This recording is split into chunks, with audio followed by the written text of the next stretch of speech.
la figura centrale dell'Antico Testamento, è tutto quello che si può dire. Abbiamo preso in esame la figura di Mosè perché il suo ministero è un ministero pubblico, è un ministero anche storico, cioè si iscrive dentro la storia dell'Egitto, e i reperti archeologici mostrano che quello che viene raccontato dalla Bibbia è vero. E questo è importante, quindi significa che se dal punto di vista archeologico i fatti sono esistiti, quello che è scritto nella Bibbia è vero e quindi quello che ha fatto Dio è vero. Il problema può essere solo una questione di fede, ci voglio credere o non ci voglio credere, come ci sono alcuni che magari mettono in dubbio che gli umani sono arrivati sulla Luna, o come ci sono quelli che mettono in dubbio che da qualche parte hanno ucciso gli ebrei o hanno ucciso gli armeni o altre cose, però la storia, i reperti testimoniano. Quindi in questo caso è una questione di scelta se credere oppure no. Abbiamo visto che poi dopo tutto questo cammino di segni che vengono dati prima a Mosè e poi tramite Mosè a Faraone, Israele esce. Qui abbiamo la cartina con l'ipotetico viaggio degli ebrei nel deserto. Vai avanti, per favore. Quindi, sì, vai avanti, abbiamo visto i vari segni, tutto quello che abbiamo esaminato nei primi capitoli di Esodo, soprattutto i primi 12 capitoli, e quando poi Israele esce, e in una sola notte da un popolo di schiavi sono diventati una nazione che ancora possiamo dire è allo stato embrionale, nel senso di nazione con delle leggi, con delle regole che poi saranno scritte da Mosè. E come ho detto durante quel corso, che nel libro dei Numeri ci viene detto che il Signore trasforma questo popolo per dare anche una costituzione nazionale. Vai avanti, per favore, grazie. Quindi poi abbiamo esaminato anche il ministero di Giosuè, perché anche questo abbiamo visto come sostituire un uomo come Mosè non è una cosa semplice, e il Signore incoraggia Mosè in diversi modi, fa in modo che il popolo gli dà fiducia. Qui stiamo parlando di storia ovviamente, ma l'opera di Dio è qualcosa che chi la vuole vedere la vede, altrimenti saranno soltanto racconti storici. E comunque ci siamo fermati al capitolo 6 della conquista di Gerico, e anche qui gli scavi archeologici mostrano, i vari reperti archeologici mostrano la storicità anche di questo fatto. Vai ancora avanti, grazie. Dopodiché c'è la conquista della terra promessa. Israele comincerà dal centro e poi ci sarà la conquista del sud e poi la parte del nord. Ancora grazie. Quello che vediamo della pedagogia di Dio è che all'inizio Dio agisce in maniera particolare per confermare il ministero, poi dà la spinta necessaria affinché il ministero possa iniziare a stabilirsi, ma poi ognuno deve fare la propria parte, quindi Dio esorta la continuazione al ministero nella fedeltà a Lui. Il libro di Giosuè, l'abbiamo detto qualche volta, è un po' paragonato alla epistola di Paolo agli Efesini, cioè sono due libri che parlano della terra promessa e del fatto che il Signore ci ha dato possibilità di accedere alle sue promesse. Vai avanti ancora, grazie. Poi abbiamo visto un'altra epoca, perché il libro dei Giudici racconta più o meno 25, massimo 30 anni di storia, ma da lì, per esempio, alla monarchia passano circa 350 anni.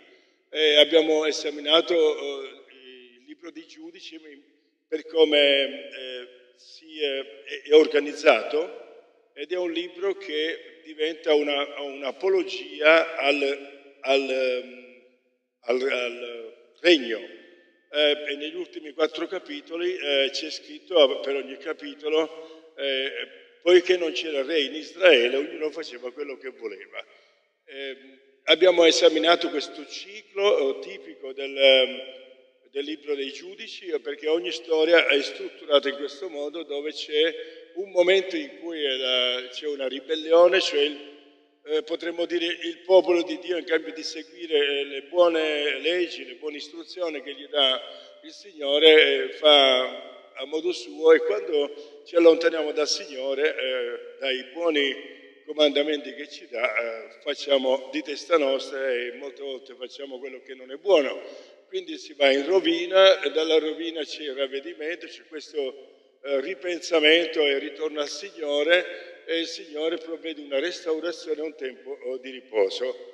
In modo particolare abbiamo visto il ciclo di Gedeone, perché ha anche un impatto storico riconoscibile, e viene applicato un po' ai momenti in cui sono i Madianiti che aggrediscono alcune tribù di Israele, tra cui Zabulon, Issachar, Asher. Puoi andare avanti? Sì, Gedeone, abbiamo visto la storia.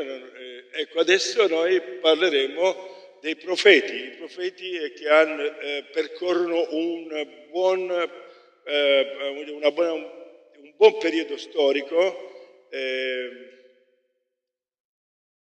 in cui accompagnano il popolo di Israele, e anche poi coloro che chi sarà re o chi sarà prima di loro giudici.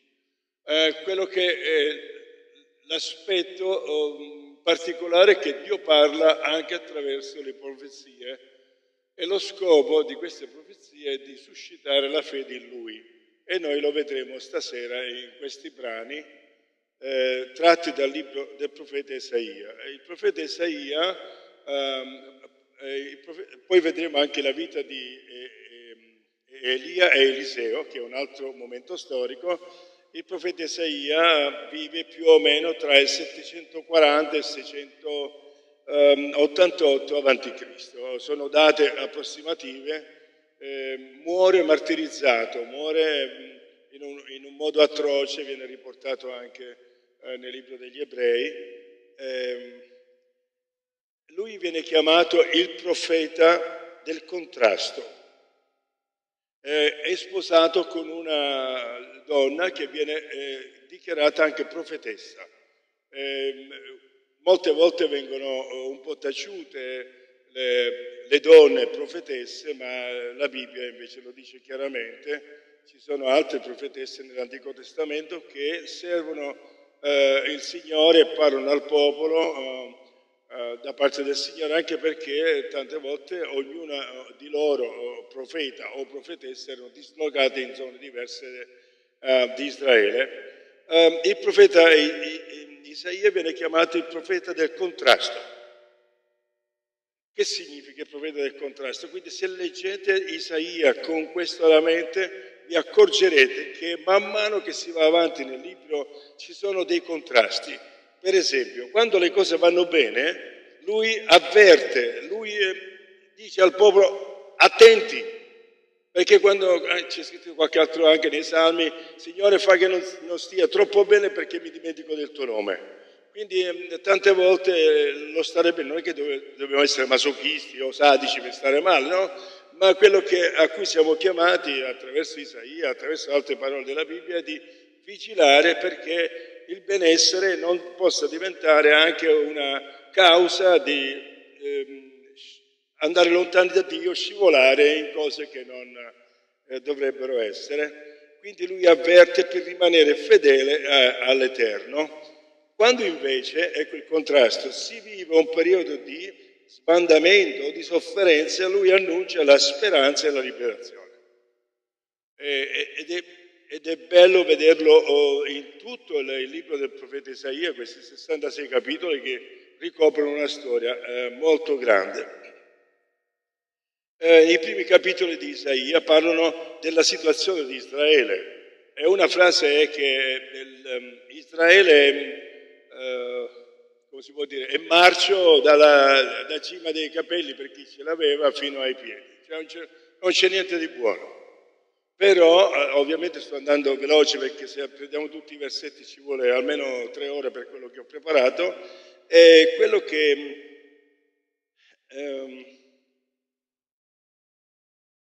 e quello che si vede è che c'è però c'è tanto marciume, ma non tutto è marcio. E questo è sempre, come dicevo poco fa, veramente c'è una globalità, ma c'è sempre qualcosa di particolare. Dal capitolo 1 fino al capitolo 4 più o meno abbiamo la situazione di Israele e poi c'è la domanda chi manderò? Perché il Signore ha il desiderio di restaurare Israele. È il desiderio di Dio conoscere la sua salvezza. Noi per natura siamo non solo perduti, ma siamo perdibili, cioè noi continuiamo, lasciatemi dirlo, a mettercela tutta per essere persi. Ma il Signore invece si adatta a noi, si adatta alla finitudine umana per poter salvare l'umanità. Faccio un piccolo salto a Giovanni 3,16, che Dio ha tanto amato il mondo, cioè non è che era il pensiero degli uomini farsi salvare, ma magari, come dice Giobbe 35, si elevano verso il cielo delle grida di sofferenze, ma grida forte. Però dice proprio là in Giobbe, capitolo 35, ma nessuno dice dove è Dio il mio creatore. Quindi la sensibilità al dolore c'è, la sofferenza c'è, ma tante volte anche questo non è quello che ci chiama Dio, ma ci fa vivere quello che viviamo. Il Signore in questo caso descrive la situazione di Israele. Bene, adesso ci vuole una restaurazione e si pone la domanda, chi manderò? E quindi Isaia vede questa visione di santità di Dio e lui dice, manda me. E dopo che ha detto manda me si rende conto che è umano. Signore, come facciamo? E il Signore dice, tranquillo, ci penso io. E c'è questo tocco simbolico un angelo prende dei carboni del fuoco dell'altare, quindi possiamo dire del fuoco dove c'è la santità, la presenza di Dio, e gli tocca le labbra, perché il Signore restaurerà a Israele attraverso la parola. Non vi fa bip al Nuovo Testamento? La nostra restaurazione è attraverso la parola. La parola era Giovanni 1,1. Quindi attraverso la parola, cioè attraverso il momento in cui il Signore parla al profeta e il profeta porta la parola di Dio agli altri, così parla l'Eterno. Una promessa, un concetto più che altro, un'affermazione che scorre in tutti i profeti, in particolare in Isaia, è che c'è un residuo, c'è un gruppo di persone che rimarranno fedeli.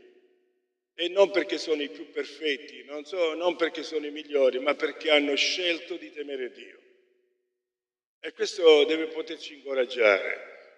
Non perché saremo i migliori, non perché saremo i più santi, saremo quelli che ce la metteremo tutta per camminare in modo fedele al Signore e rimarremo sempre umani, giusto per non dimenticarci che siamo salvati per grazia. Perché ho visto dei credenti che se lo dimenticano e pare che dopo che sono salvati per grazia poi sono salvati per quanto bravi sono, perfetti sono, e io la chiamo galatizzazione dei credenti. Come dice Paolo ai Galati, avevate cominciato bene, come mai siete fuori strada? Come mai state cominciando a pensare a essere salvati per la legge e non per la grazia? E che noi, faccio una piccola applicazione a noi, che noi possiamo mantenere sempre questa luce, che siamo salvati per grazia e che quindi attraverso la grazia siamo accolti dal Signore, e non solo questo, camminiamo con Lui. Dopo ci sono delle profezie, degli oracoli, sia per Israele, sia per la situazione di Israele e Giuda, ma anche per la situazione di tutti dei popoli circonvicini. Vengono date degli oracoli, sono delle profezie in cui ognuno per quello che ha fatto vengono trattati come se fossero una persona. Tu hai fatto questo e allora ti devi aspettare quest'altro. Tu hai fatto quest'altra cosa come popolo. È un'altra cosa che si vede in Isaia, ma si vede anche in tutta la Bibbia, c'è tante volte questo passaggio simultaneo dall'individuo alla collettività, dal singolo all'insieme, dal credente al popolo dei credenti. È molto immediata, in certi punti è così. Al centro del libro del profeta Isaia, quindi ci dirigiamo adesso verso la riflessione di stasera, ci sono 3 capitoli che vengono chiamati una cerniera storica. Per fare un esempio, queste pagine, questo libro, se vogliamo dire tra questa parte e questa parte c'è una cerniera, quindi c'è qualcosa che ci fa capire. C'è un momento storico di cui renderci conto che ci apre a una prospettiva diversa di quella che si è vissuta fino ad ora. Ed è questa cerniera storica, come dicevo, dal capitolo 36 di Isaia fino al capitolo 39. Qui succede un altro fatto molto storico, e per questo è stato scelto appunto in questo corso di apologetica, cioè un altro fatto storico. È un fatto storico che praticamente ci sono anche dei reperti archeologici di questo fatto storico che sono nel British Museum a Londra, se non mi sbaglio proprio a Londra. Sì, perché sennò non sarebbe British. E comunque gli scavi archeologici hanno permesso, non so se tu vuoi dare un colpo di telecamera, ci sono tanti bassorilievi che raccontano esattamente quello che è successo a quell'epoca e che sono appunto raccolti nei vari musei a livello mondiale. Questo è importante saperlo perché, come ho detto poco fa, ci sono riscontri storici, riscontri archeologici. Si parla di re che sono realmente esistiti e storicamente confermati e ripeto, se uno non vuole credere a Dio è la sua scelta, ma se ci vuole credere sa che questo Dio agisce anche nella storia. Quindi il mio discorso, il mio modo di esporre, ognuno è libero di credere quello che vuole e come vuole credere, però è importante che noi credenti sappiamo che non abbiamo una fede di magia, non abbiamo una fede empirica, non abbiamo una fede basata su qualche pensiero così e poi senza criticare le altre religioni, ognuno sceglie quello che vuole vivere, ma abbiamo dei racconti storici dove il Signore è intervenuto nella storia, questo è anche uno dei messaggi dentro la Bibbia, è intervenuto nella storia, ha accompagnato il popolo dei credenti. Quindi faccio un bel salto. Se avete con voi la Bibbia e vogliamo leggere qualche cosa, il 14° anno del re Ezechia, quindi in Israele c'è il re Ezechia e c'è Sennacherib, re di Assiria, quindi il neo-impero assiriano. Impero neo-assiriano e impero neo-babilonese, perché prima c'è l'antico assiriano, l'antico babilonese, questi sono tramontati, adesso siamo nel nuovo impero assiriano e abbiamo questa storia di Sennacherib che salì contro tutte le città fortificate di Giuda e le conquistò e arriva alle porte di Gerusalemme, all'Ax, se metti la carta così vediamo un attimo dove ci troviamo. È capitolo 36, capitolo 36. Ecco qua, praticamente qui c'è Gerusalemme e noi siamo in questa zona che viene chiamata Lax, anche se non si legge il nome, e gli assiriani scendono dalla via del mare, hanno conquistato tutta la zona territoriale del mare, quindi Gaza, Gat, Ascalon, e poi ovviamente da qui c'è una parte che scende nella via interna per conquistare Gerusalemme perché era riconosciuto come la capitale di Giuda. E quindi arrivano qui, in questa valle di Lachis, e ci sono tutte le truppe pronte per conquistare Gerusalemme. Ed è proprio qui che avverrà quello che viene raccontato qui, e viene anche raccontato in Secondo Re 18, dei capitoli 13 a 17, ancora nel secondo libro delle Cronache al capitolo 32, se vedete è molto più succinto il racconto delle Cronache, e poi c'è qualche riferimento qui e là ancora nella Bibbia.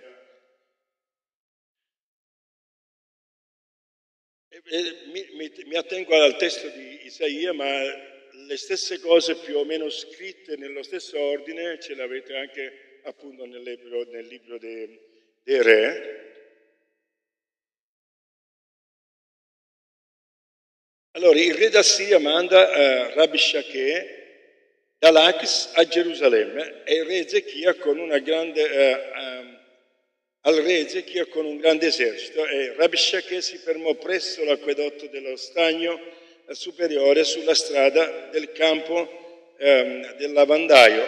Allora Eliachim, figlio di Chilchia, sovrintendente del palazzo, Sebna, il segretario, e Joa, figlio di Asaf, l'archivista, si recarono da lui. Rabbi Shakeh disse loro: dite a Ezechia, così parla il gran re e re d'Assiria, che fiducia è questa che tu hai? Io te lo dico, non sono che parole delle labbra, per la guerra ci vuol prudenza e forza. Ora, in chi ha riposto la tua fiducia per ribellarti a me? Guardate un po' la sfida. E questo qui è il portaparole, ma anche un comandante del re di Senacheribe, ed è alle porte, vuole andare a invadere Gerusalemme, ma quello che succede è che si mette a parlare, a incontrare i rappresentanti di Ezechia, e gli ha detto: senti, fatemi una cortesia, portate queste parole a re Ezechia. Ma chi ti credi di essere?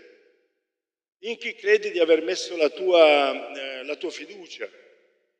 Qual è questo Dio che potrebbe eventualmente salvarti da noi, visto che il grande re fino ad oggi ha sconfitto tutti gli altri regni e ha sconfitto anche gli idoli di questi regni? Perché ovviamente ogni popolo vantava i propri idoli, e quindi questa era una macchina da guerra spietata. Se avete letto un po' sulla storia antica degli assiriani e dei babilonesi, quando arrivavano loro praticamente c'era la distruzione, ma una fossa comune aveva più di 1500 cadaveri, uno degli scavi archeologici. E quindi quello che fa è, per dire, c'è da fare una precisazione. All'inizio il re Ezechia dice al re assiriano: senti, ci possiamo mettere d'accordo così evitiamo tutte queste distruzioni. E poi invece lui si ferma e gli viene detto dal profeta Isaia che gli conviene credere nel Signore, detto in parole semplici. Allora è un cambio di rotta, perché ovviamente Ezechia gli fa sapere che lui ha intenzione di non arrendersi, e perché crede in Dio. E questo Rabbi Shakeh praticamente gli dice: guarda, finora non c'è un Dio che ha potuto resistere a questa macchina militare, e tutti li abbiamo sbaragliati. Ma tu in chi pensi di credere? Ma tu pensi che questo Dio ti libererà? Vedete un po' la sfida, un po' tipo alla Faraone, c'è questo 1-1 che si lotta, e c'è questo confronto di fede.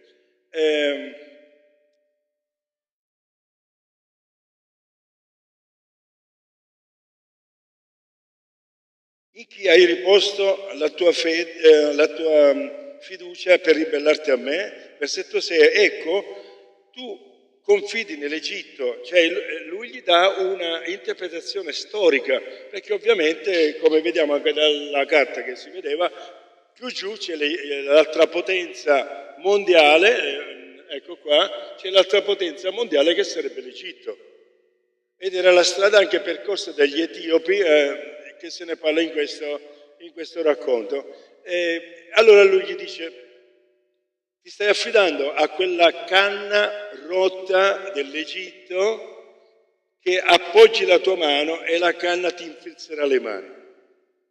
È un'immagine un po' truce, perché ovviamente se la canna non era tagliata bene ed era spaccata, almeno per chi ha lavorato in agricoltura, è rotta così, se cerchi di appoggiarti, voi sapete che c'è una lamina molto tagliente che ferisce le mani.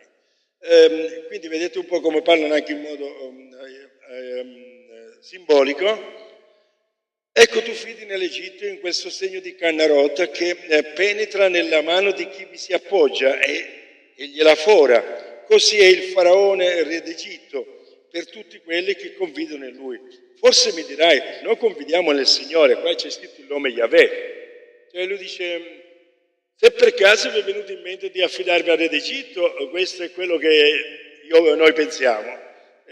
Se invece posso immaginare che tu dici: noi confidiamo nel Signore, nel nostro Dio, ma non è forse quello stesso di cui Ezechia ha soppresso gli alti luoghi e gli altari, dicendo a Giuda e a Gerusalemme: voi adorerete davanti a quest'altare? Cioè è un po' informato male, perché Ezechia ha veramente tolto gli altari per adorare il Dio invisibile, e invece qua lui ancora si immagina che ci sono altari per adorare. Voi adorerete davanti a quest'altare? Ora fa una scommessa con il mio Signore, sembra quasi un film dei nostri giorni. Il re di Assiria ti darà 2000 cavalli se tu puoi fornire altrettanto cavalieri da cavalcarli. Vedete un po' la derisione, come si può dire, la derisione per dire: guarda, siamo pronti a regalarvi 2000 cavalli, magari ci avete 2000 uomini per salirci sopra. Siete proprio un pugno di gente ma quale speranza potete avere? Come potreste tu far voltare le spalle a un ufficiale, uno dei minimi servitori del mio Signore? Ma tu confidi nell'Egitto per avere carri e cavalieri. Adesso sono forse salito senza il volere del Signore contro questo paese per distruggerlo? Vedete un po' che sfacciataggine. Se io sono arrivato qui, gli sta dicendo questo assiriano, guarda che me l'ha permesso Dio. Quindi non pensare di avere fiducia in Dio che ti libera, perché quel Dio mi ha portato fin qua. Vedete un po' che sfida e che contrasto. Mi viene da pensare a tanti momenti della nostra vita, quando pensare a Dio e fidare in Dio è la scelta meno, come si dice, meno gettonata, meno famosa o meno, come si potrebbe dire, meno apprezzata, insomma, dove ti trovi solo da decidere di scegliere il Signore. Quella meno probabile. Il Signore mi ha detto, addirittura si mette in bocca parole di Dio. E quando si parla qua del Signore è come se lui sta dicendo: e Yahweh mi ha detto: sali contro questo paese e distruggili. È proprio una come si può dire, prevaricazione, ma anche un'aggressione totale anche a livello spirituale. E la nostra vita vive anche queste dimensioni, quella fisica, quella psicologica e quella spirituale. Abbiamo sempre detto che la dimensione spirituale è quella che dà il sostegno a tutto il resto della vita. Allora Eliachim, Shebina e Giossi dissero ad Rabbi Shakeh: ti prego, parla ai tuoi servi in lingua aramaica, poiché noi la comprendiamo, non parlarci in lingua giudaica, perché il popolo che sta sulle mura ascolta. Cioè, loro gli chiedono un favore di parlare in una lingua che loro ufficiali e diplomatici conoscono, ma così almeno quelli che sono sulle mura non la sentono e non si scoraggiano. E quella a maggior ragione gli ha detto: adesso ti faccio vedere io. Tutto quello che io sto dicendo lo dirò in giudaico, in modo che quelli che sono sulle mura lo ascoltano, e come per dire: la partita è vinta, perché la prima vittoria è emotiva, quella psicologica, è tutta una tattica.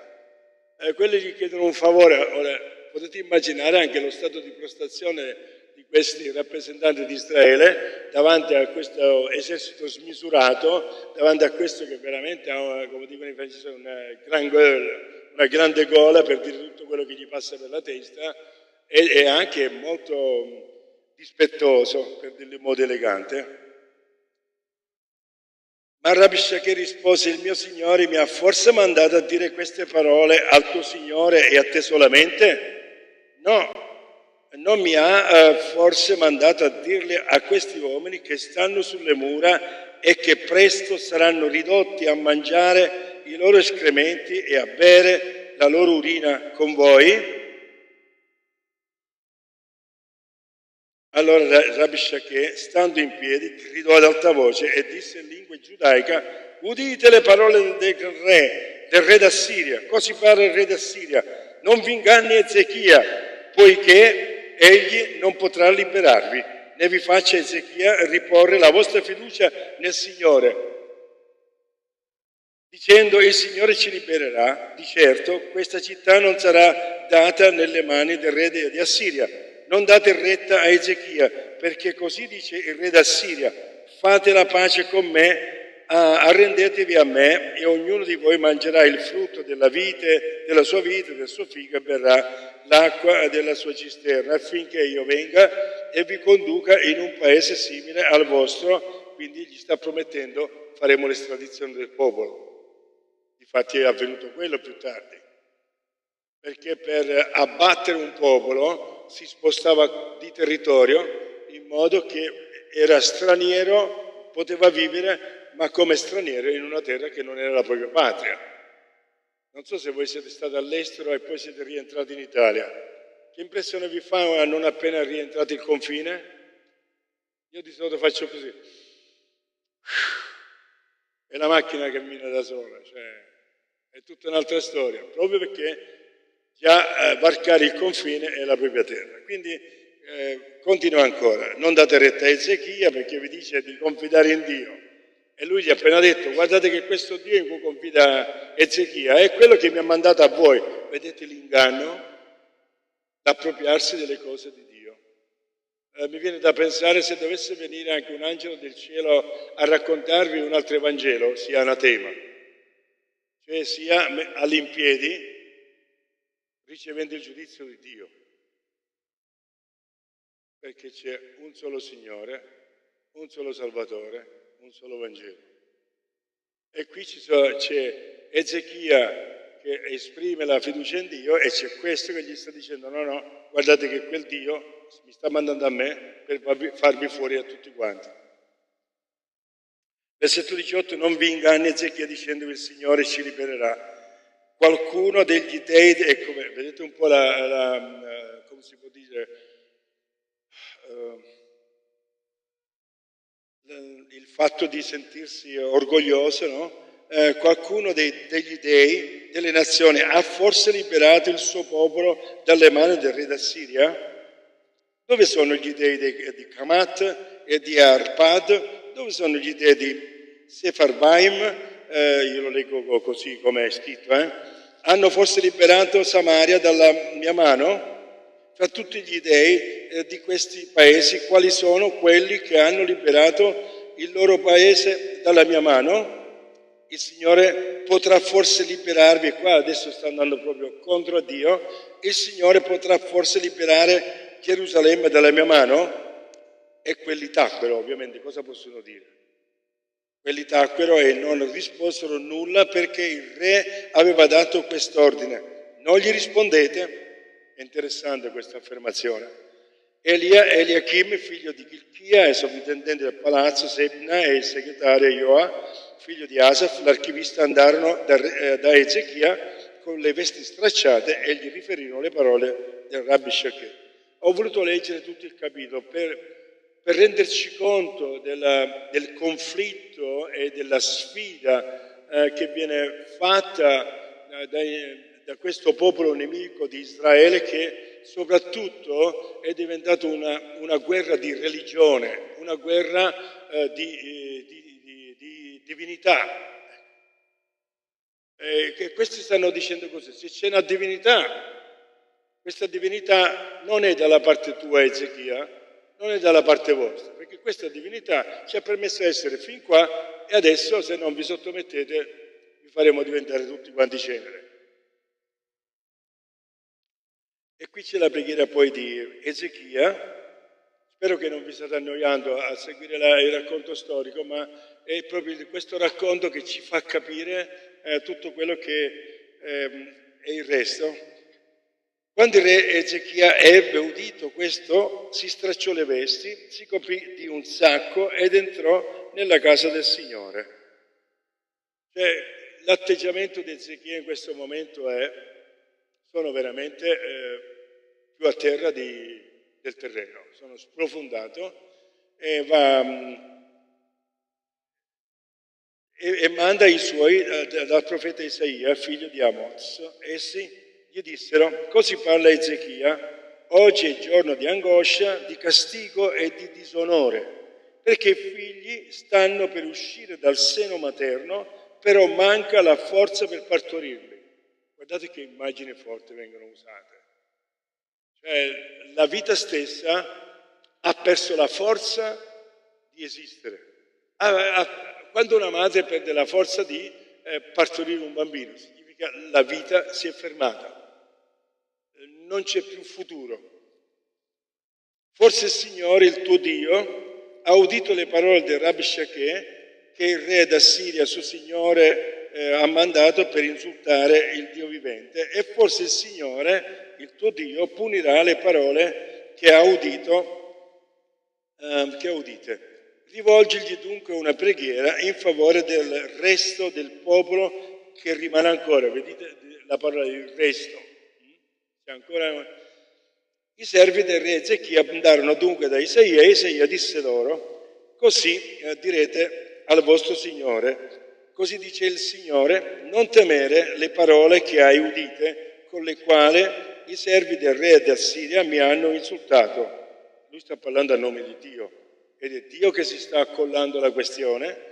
Ecco, io metterò in lui uno spirito tale che, all'udire una certa notizia, egli tornerà nel suo paese e io lo farò morire di spada nel suo paese. E questo si è realizzato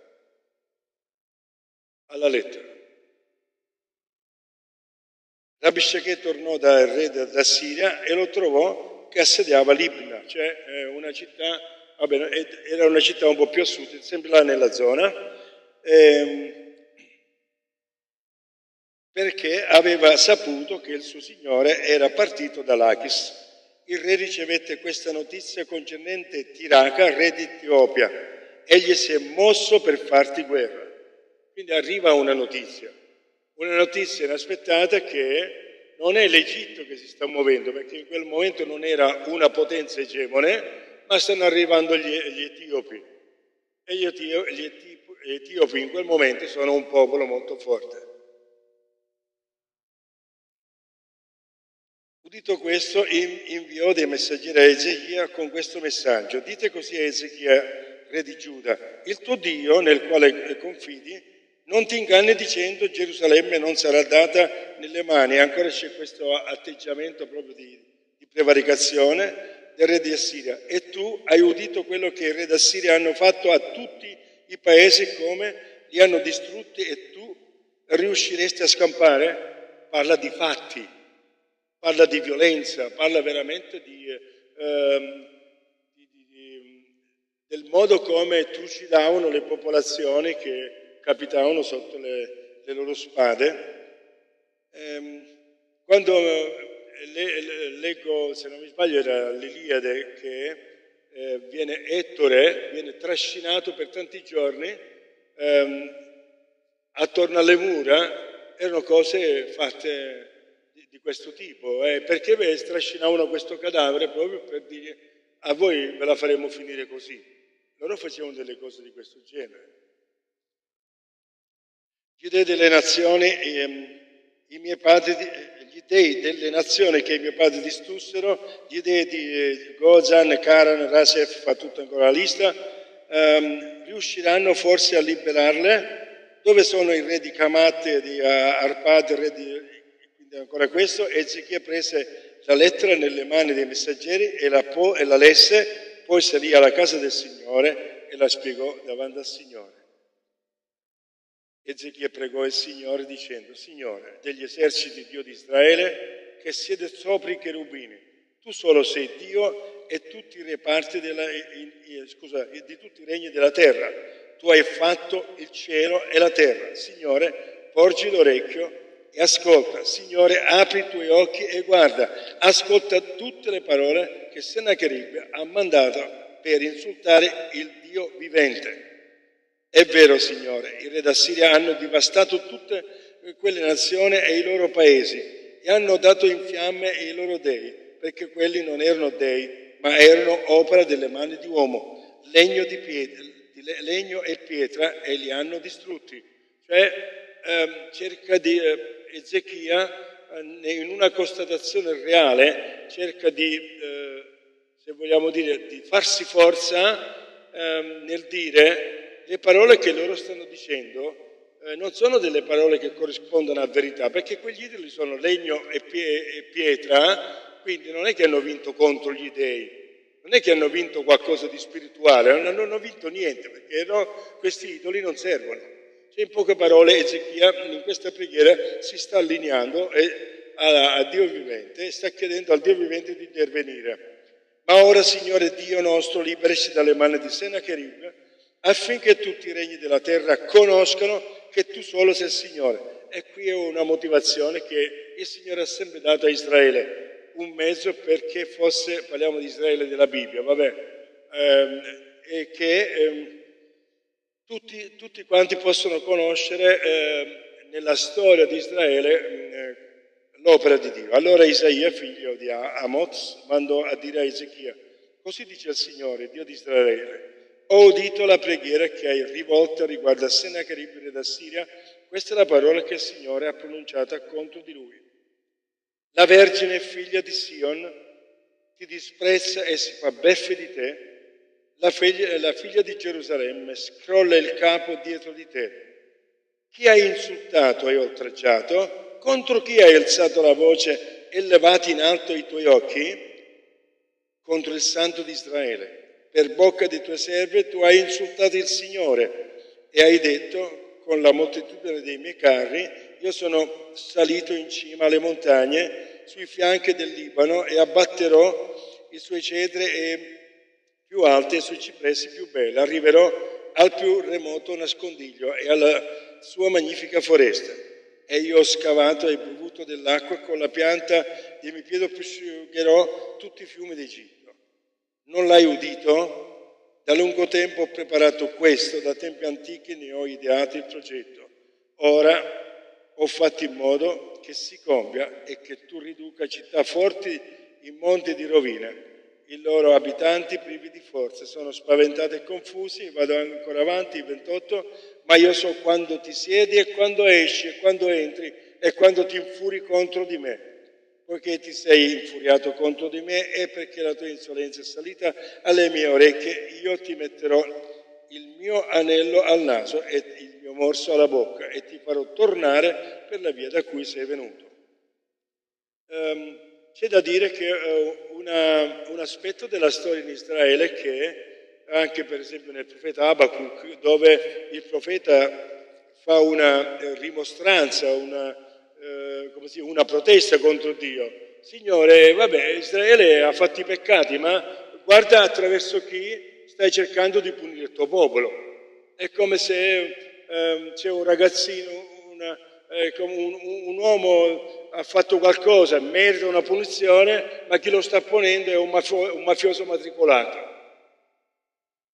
Signore, questo non si merita niente. Cioè, noi non siamo santi, ma guarda chi sta venendo qui, mani bagnate di sangue, di violenza, per distruggere il popolo tuo, che non siamo santi, ma non è che ci meritiamo questo. E lì viene detto: tranquillo, io so quello che sta succedendo. Anche qui c'è lo stesso concetto. E il Signore gli dice: hai fatto quello che hai potuto fare perché ti è stato permesso, ma adesso ti fermi e non vai oltre. E questo Ezechia ti servirà di segno, gli dirà lui, quest'anno si mangerà il frutto del grano caduto, quindi tutto quello che Rebshakeh gli promette, e se voi vi lasciate conquistare, vi ribellate a Ezechia, dice al popolo, noi poi vi daremo a mangiare, tutto in abbondanza, e invece Isaia gli dice, adesso questo qui ve lo darò proprio io, dice il Signore.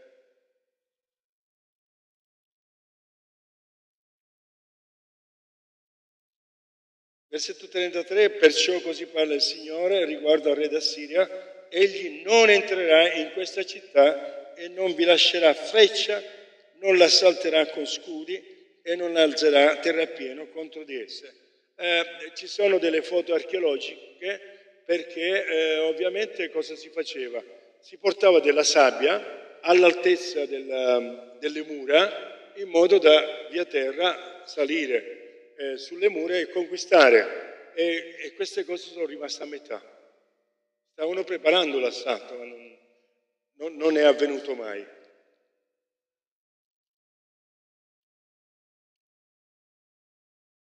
Il versetto 36, sto cercando un po' di ridurre, poi se vi interessa leggetevi in dettaglio tutta questa storia qui.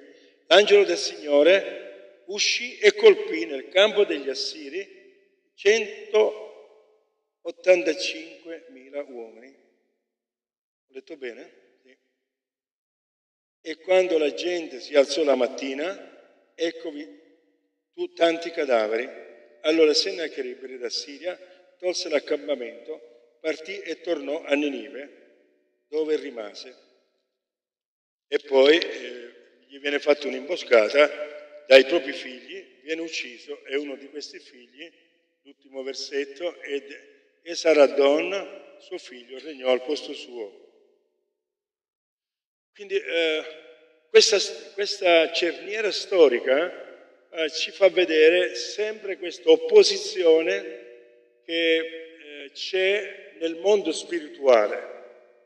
E per questo motivo i testi che sono stati scelti sono dei testi che noi adesso leggiamo, grazie al fatto che abbiamo fatto tutta questa lettura, per capire come questi testi mostrano il fatto che c'è sempre questo combattimento, direi un confronto, un raffronto tra ciò che è la fede nel Dio vivente e ciò che è la fede in idoli, lo dico così succintamente, in idoli fatti o dal fabbro ferraio, così si dice in siciliano, dal fabbro oppure dal falegname.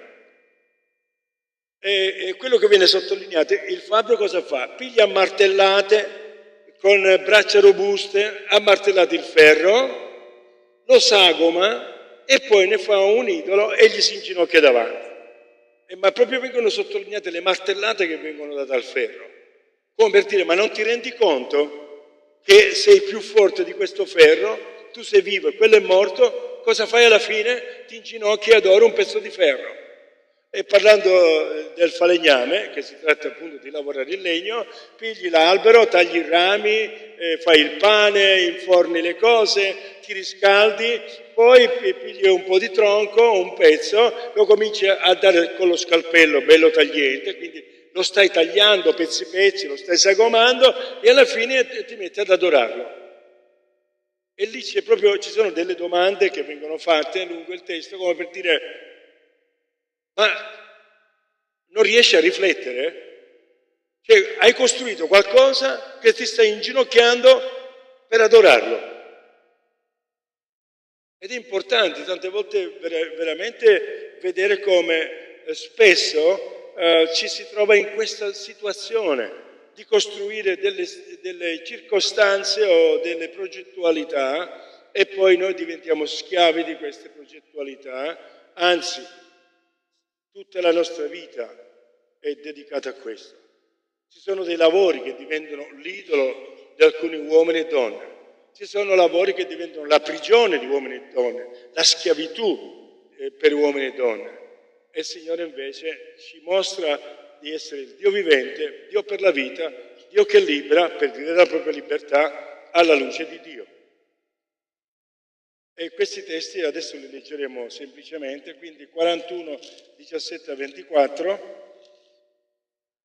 È interessante per esempio nei versetti 12 a 14 del capitolo 40, guardate quante domande fa. Chi ha misurato le acque del cavo della sua mano e preso le dimensioni del cielo con il palmo? Chi ha raccolto la polvere della terra in una misura e pesato le montagne con la stadera e i colli della bilancia? Si sta riferendo a Dio creatore. Chi ha preso le dimensioni dello Spirito del Signore e chi gli è stato consigliere per insegnargli qualcosa? Chi ha egli consultato perché gli desse istruzione e gli insegnasse il sentiero della giustizia e gli impartisse la saggezza e gli facesse conoscere la via del discernimento? E versetto 18, a chi vorreste assomigliare Dio? Con quale immagine lo rappresentereste? E ancora, il versetto 25, sempre del capitolo 40, a chi dunque mi vorreste assomigliare? A chi sarei uguale?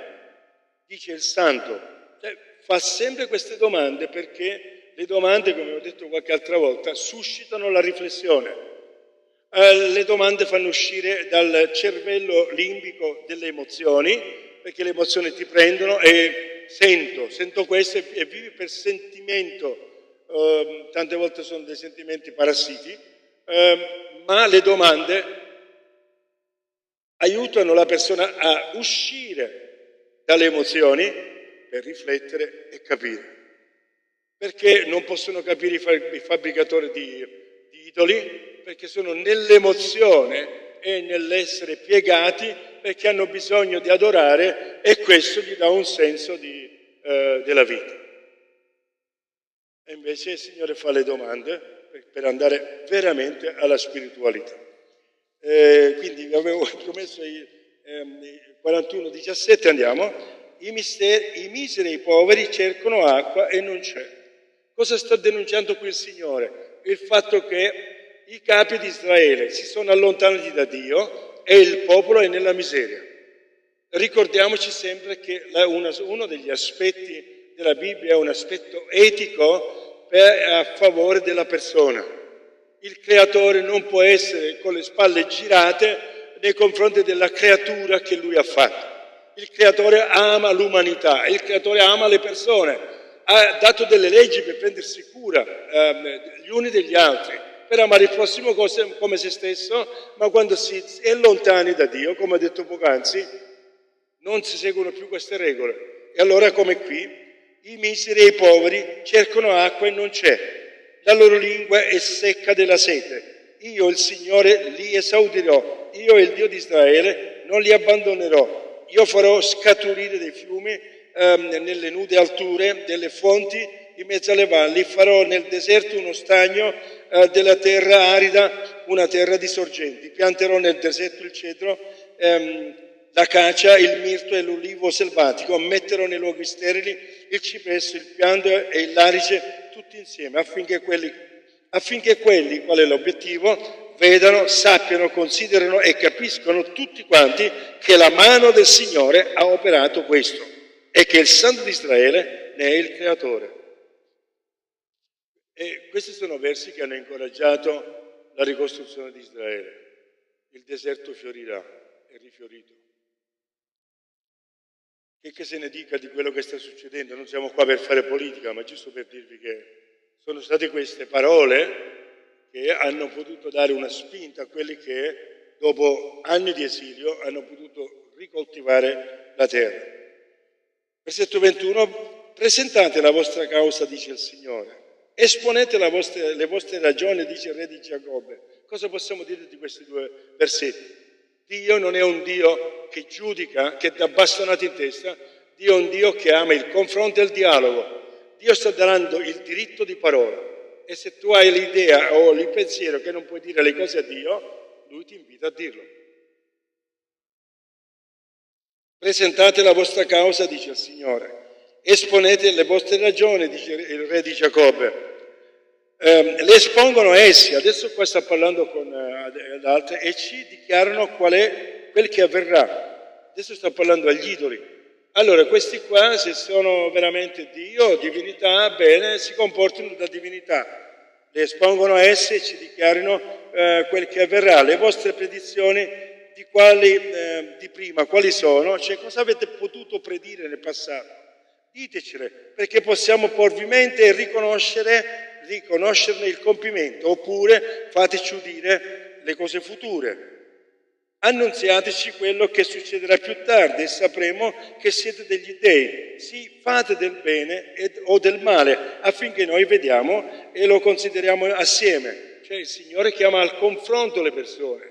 Sei uno che adori un idolo, una divinità, in che cosa questa divinità si mostra essere divina? Quali sono le qualità divine di questa divinità? E invece le qualità di Dio sono manifeste e scritte. Ecco, voi, versetto 24, ecco, voi siete niente, l'opera vostra non vale nulla, sta parlando proprio di oggetti fatti a mano, è una cosa abominevole scegliere voi. Il Signore adesso pronuncia parole veramente forti contro gli idolatri, perché gli idoli portano fuori dalla vita.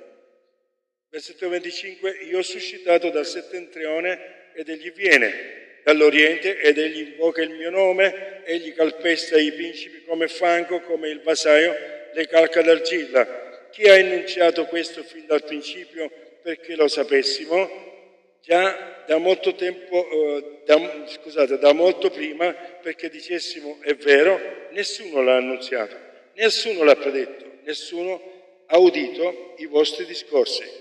Io, e nell'ebraico è enfatico, io proprio io, per primo ho detto a Sion, guardate, eccoli, a Gerusalemme ho inviato un messaggero di buone notizie.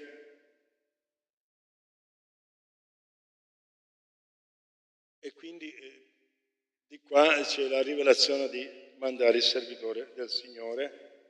Poi abbiamo un altro brano, 44,6,8. Anche qui ci sono altre domande.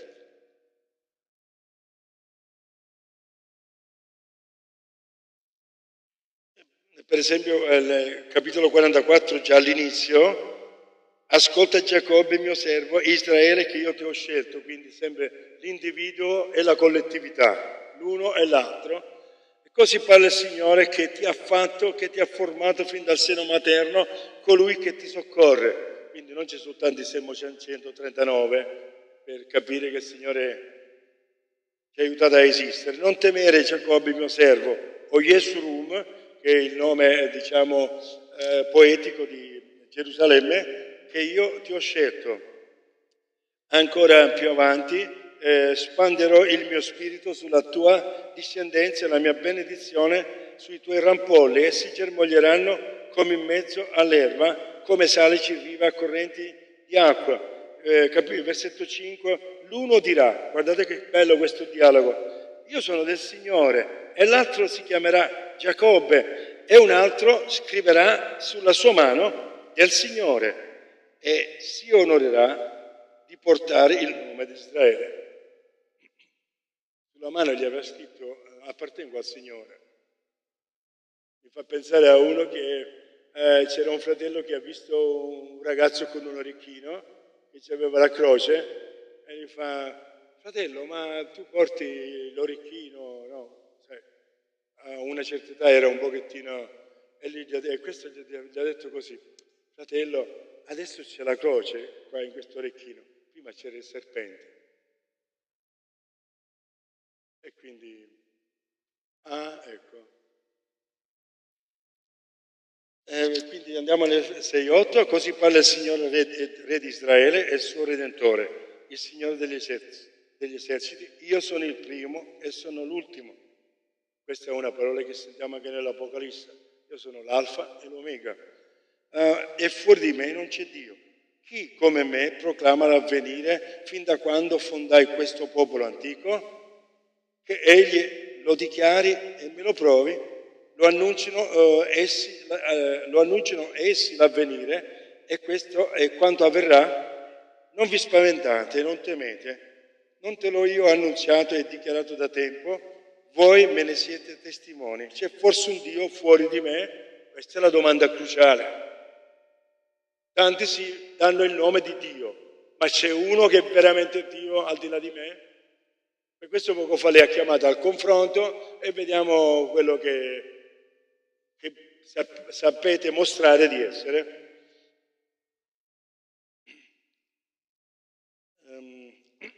Scusate. C'è forse un Dio fuori di me? Non c'è altra rocca, io non ne conosco nessuna. E se non la conosce Dio, manco noi. Però ci sono quelli che non conoscono una rocca e se la costruiscono. Che noi siamo fatti così. Quando ci manca qualcosa ce la costruiamo. Poi abbiamo Isaia 48, 3, 5. Leggiamo dall'inizio. Ascoltate questo, casa di Giacobbe, voi che siete chiamati con il nome di Israele e che siete usciti dalla sorgente di Giuda. Ricordate poco fa che non c'era la forza per partorire? E qua invece sono nati dalla sorgente, dall'acqua viva, l'acqua fresca di Giuda. E poi sappiamo che Giuda è anche la tribù da cui viene il Messia. Voi che giurate per il nome del Signore e menzionate il Dio di Israele, ma senza sincerità, senza giustizia. Qua sta parlando a coloro che usano il nome di Dio in vano.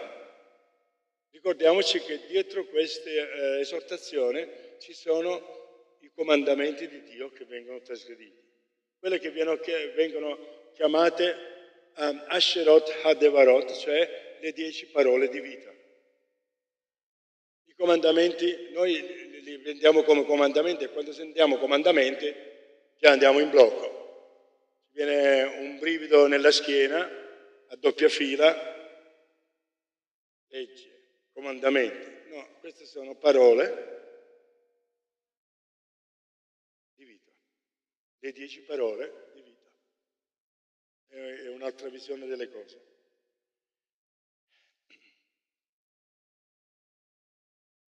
Poiché prendono il loro nome dalla città santa, si appoggiano sul Dio di Israele, che si chiama il Signore degli eserciti, Adonai Shavuot.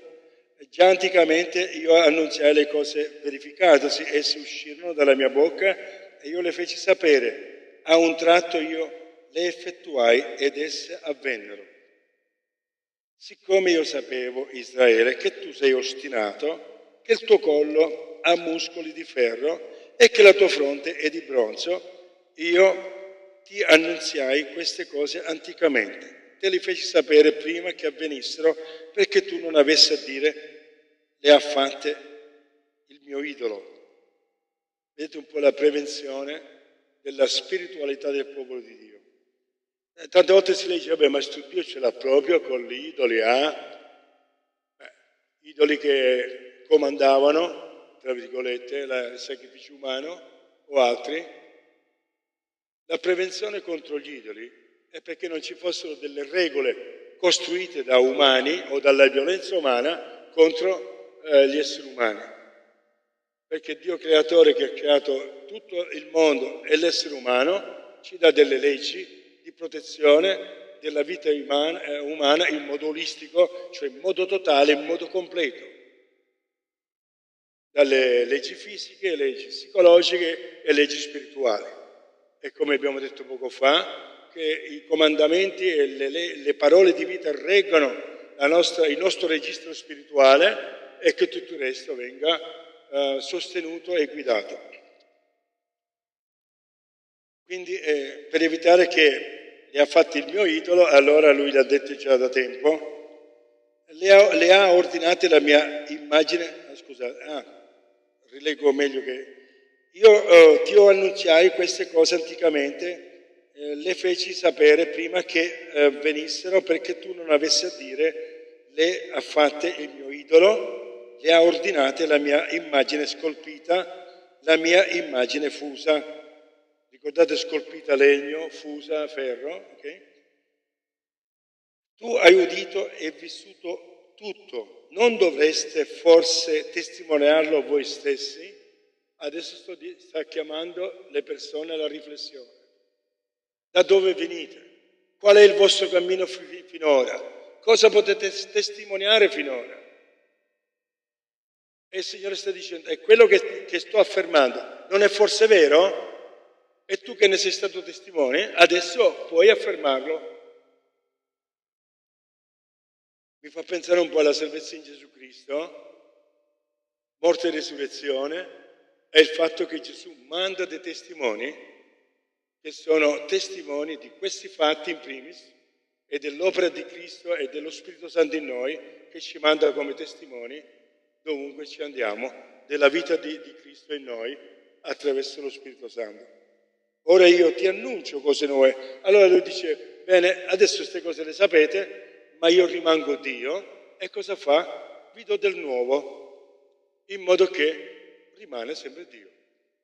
Ora io ti annuncio cose nuove, cose occulte, cose che non si sanno, a te ignote. Esse vengono create ora, non risalgono ai tempi antichi, prima di oggi, non ne avevi udito parlare, perché tu non abbia a dire, ecco, io le sapevo, no, tu non ne hai udito nulla, non ne hai saputo nulla, nulla in passato te ne è mai venuto alle orecchie.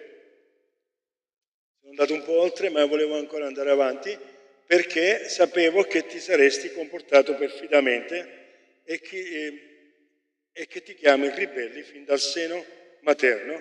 Quello che qui sottolinea, anche se le parole sono molto forti, è il fatto che quando noi ci allontaniamo da Dio, ci andiamo a creare i nostri idoli di qualsiasi tipo. Il versetto 9 è molto bello. Per amor del mio nome io rinvierò la mia ira, per amore della mia gloria io mi freno per non sterminarti, e io ti ho voluto affinare, ma senza ottenere argento, e ti ho provato nel tuo giorno dell'afflizione. Per amore di me stesso io voglio agire, perché infatti dovrei lasciarti profanare il mio nome, io non darò la mia gloria a un altro. Quello che ci dice nelle ultime parole è che il Signore ha cercato di agire per fare riflettere le persone, ma visto che le persone, ognuno sceglie di fare quello che vuole, Lui decide di fare quello che vuole fare ai fini di salvare le persone, ai fini di mantenere come si potrebbe dire, l'essere che è, cioè ai fini di dimostrare chi è. E per questo riprendo ancora Giovanni 3,16, è Dio che sceglie di salvarci. E in Ebrei 10 c'è la discussione fra Dio Padre e Dio Figlio, c'è la domanda, è come se si dicessero questo, senti Dio Figlio, guarda il mondo è combinato male, ci vorrebbe un Salvatore, che facciamo? E Dio Figlio risponde, mi hai preparato un corpo, io vengo per fare la tua volontà. E la dice specificatamente, ed è grazie a questa volontà che noi possiamo essere salvati. È una decisione di Dio di portare fino a noi la salvezza in Cristo, e oggi noi ne beneficiamo. Cosa ci rimane di fare? Quello che abbiamo detto qualche volta un po' più avanti, di rimanere testimoni della grazia di Dio, non della perfezione nostra, ma della perfezione di Dio, della sua misericordia e della sua grazia. Cosa significa? Che non abbiamo bisogno di essere perfetti per essere di Lui. Abbiamo semplicemente bisogno di accettare la sua grazia e camminare, come dice il profeta Michea, umilmente con il nostro Dio. Chiudiamo qui questa sera, non so se c'è una domanda, però penso che già siamo andati avanti. Va bene, salutiamo i nostri amici e ci vediamo